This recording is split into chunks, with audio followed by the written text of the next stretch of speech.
Alors, bonjour et bienvenue à ce comité public du 26 février 2024. Mon nom, c'est Joanie Bellerose. Je suis présidente de l'arrondissement de Fleurimont, accompagnée de mes collègues Daniel Berthold, à ma droite, Hélène Dauphinet. Pour aujourd'hui, Madame Le Tartelavoie sera absente et peut-être pour quelques rencontres prochainement, dû à son congé de maternité. Puis, sinon, j'ai à ma gauche Monsieur André Blais, qui est le directeur de l'arrondissement, ainsi que Monsieur Paul Chapdelaine, coordonnateur de l'arrondissement. Alors, merci d'être présente avec nous. À noter qu'il n'y a pas de questions à l'intérieur du comité plénier, mais vous pourrez les poser en séance tenante. Alors, adoption de l'avis de convocation et de l'ordre du jour, il n'y a pas de point à ajouter aujourd'hui. Ensuite, le procès verbal numéro 1 du 22 janvier 2024. Est-ce que c'est conforme aux échanges et décisions que nous avons eus ensemble? Oui, madame. Excellent.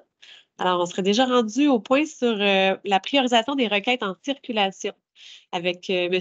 Paul Chapdelaine. Oui, merci, Madame la Présidente. Alors, aujourd'hui, je vous présente deux requêtes en circulation. La première est à l'intersection de la rue des Ormeaux et de la rue Woodward.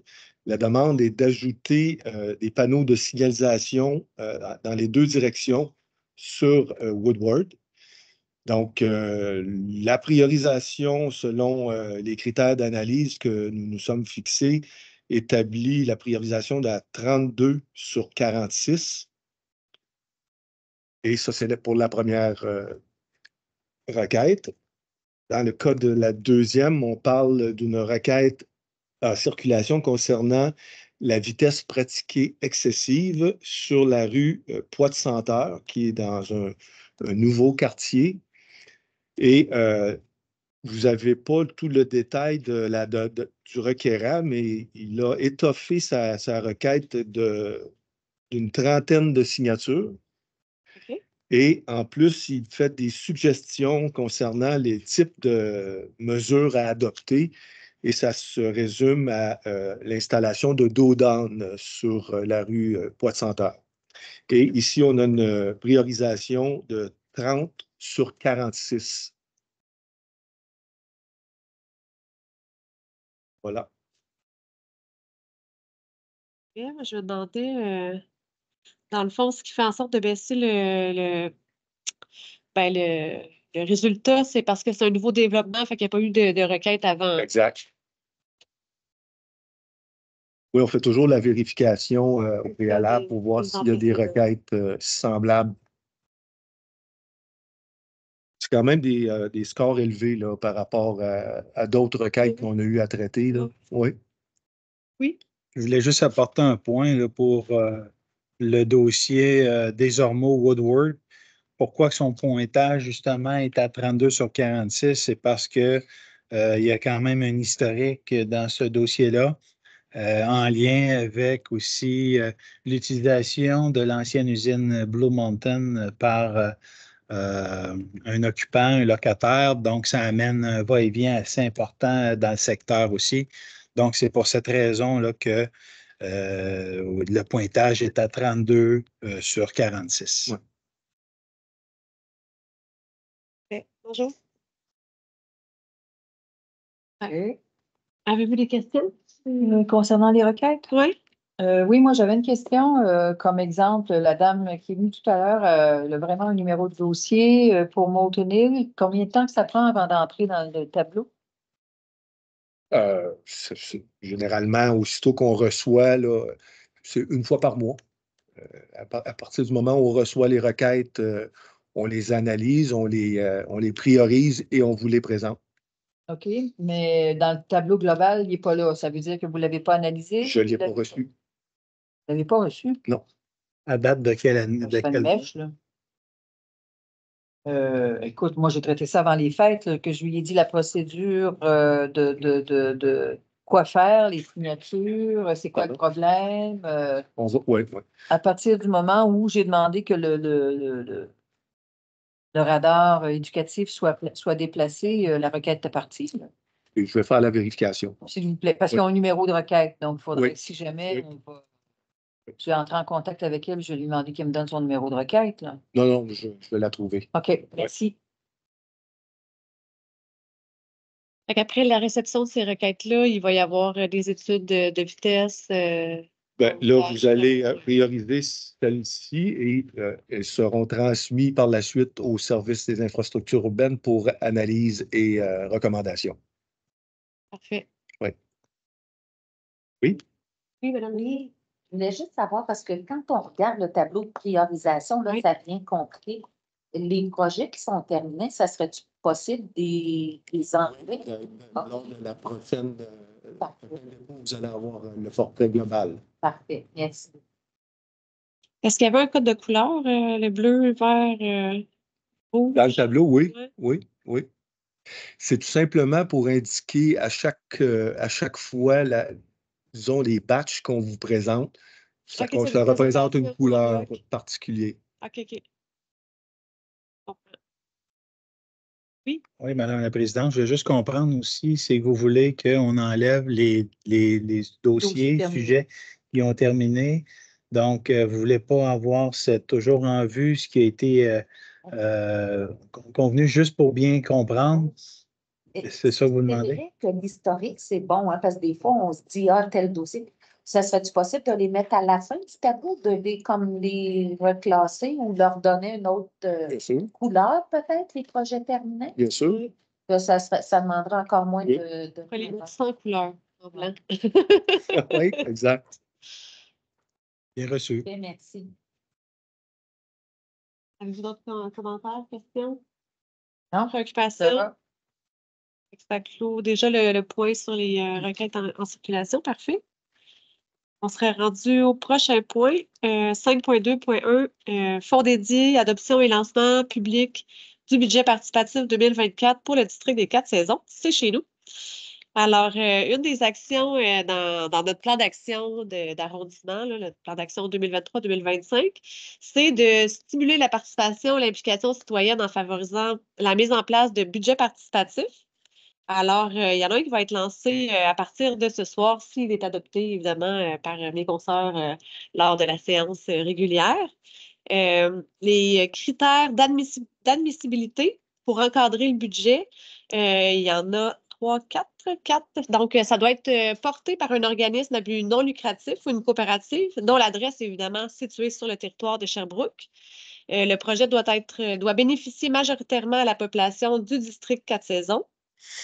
S'il y a achat de mobilier urbain ou amélioration d'infrastructures, ça doit être sur le domaine public, donc pas sur un territoire, un terrain privé. Et puis, le montant demandé doit être compris entre 1 000 et 3 500. L'investissement total va être de 10 000 donc ça laisse place à plusieurs réalisations de projets. Sinon, il y a des critères pour non-admissibilité.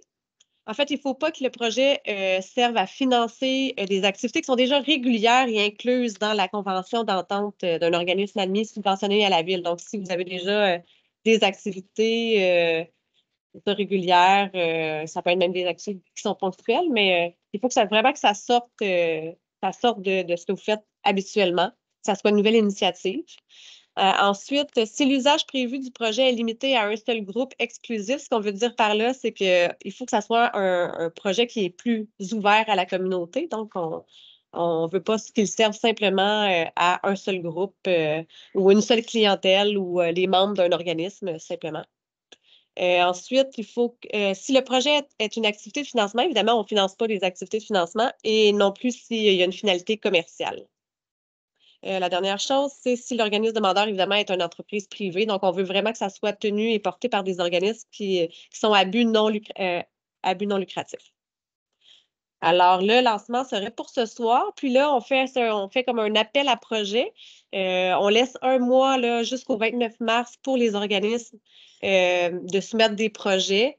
Il y aura ensuite un cahier de projet qui sera déposé sur le site de la Ville. Puis, on souhaite tenir une soirée, là, kiosque, présentation où les organismes seront amenés à présenter à la population du district leur projet. Donc, ça serait le mercredi 17 avril entre 6h et 20h, 18h et 20h, pardon. Le lieu est encore à confirmer, hein? Oui. Exactement. Parfait. On cherche le meilleur endroit pour rassembler le plus de monde et que ça soit à proximité et accessible en transport en commun le plus possible. Sinon, ben, les projets seront, l'adoption et le dévoilement des projets sélectionnés sera fait le 22 avril lors de notre séance régulière à l'arrondissement de Fleurimont à 17h. Ben, à partir de 17h, en fait, quand le point atterrira. Donc, on espère, oui. Est-ce que je peux me permettre, Oui, Madame bien la sûr. Présidente, que l'objet qui sert de participation citoyenne, c'est le vote en ligne? Donc, entre le 18 et le 21 avril, il sera possible pour les citoyens de voter en ligne sur le projet qui pour eux, semble le plus adéquat pour la population. Mais on préfère qu'ils viennent le 17 avril voter sur place. C'est correct, c'est bon.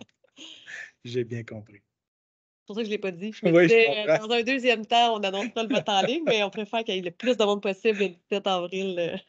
C'est bon. Mais oui, il y aura aussi un vote en ligne via le site Internet. Donc, si vous voulez plus d'informations, c'est sur la page de la conseillère, en fait, de la page avec la ville de Sherbrooke qui a tous les différents critères d'admissibilité.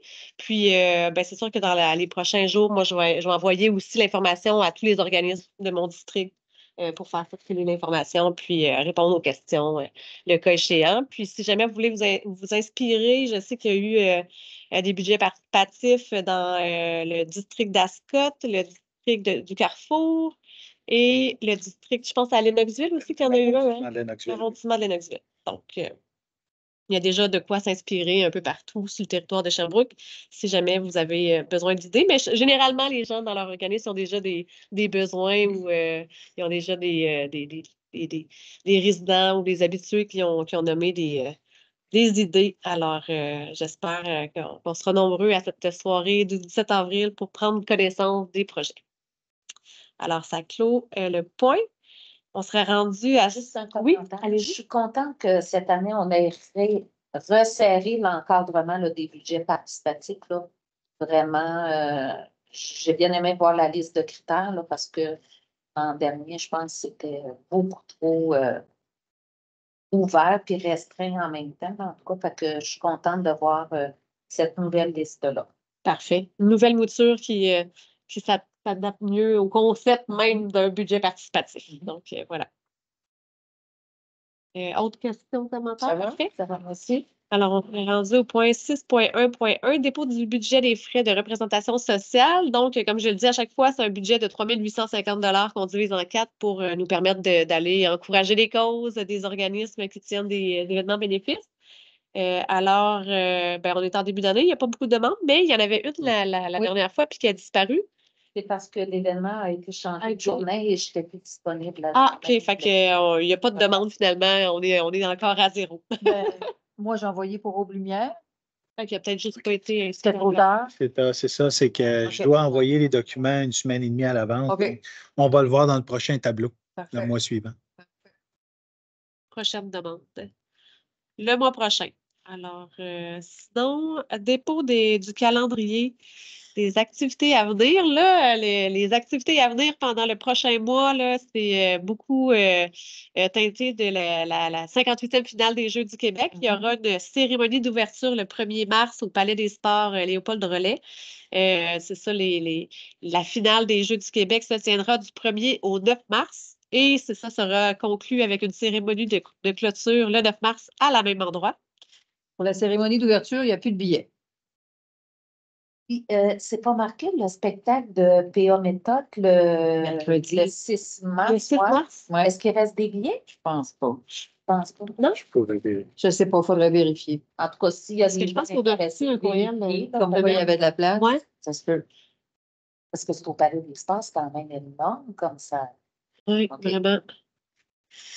Fait que parfait. On pourrait vérifier puis l'ajouter Oui, si on pourrait il y a l'ajouter. des billets. Sinon, ben, du 1er au 3 mars, le carnaval de Sherbrooke au parc Jean-Cartier.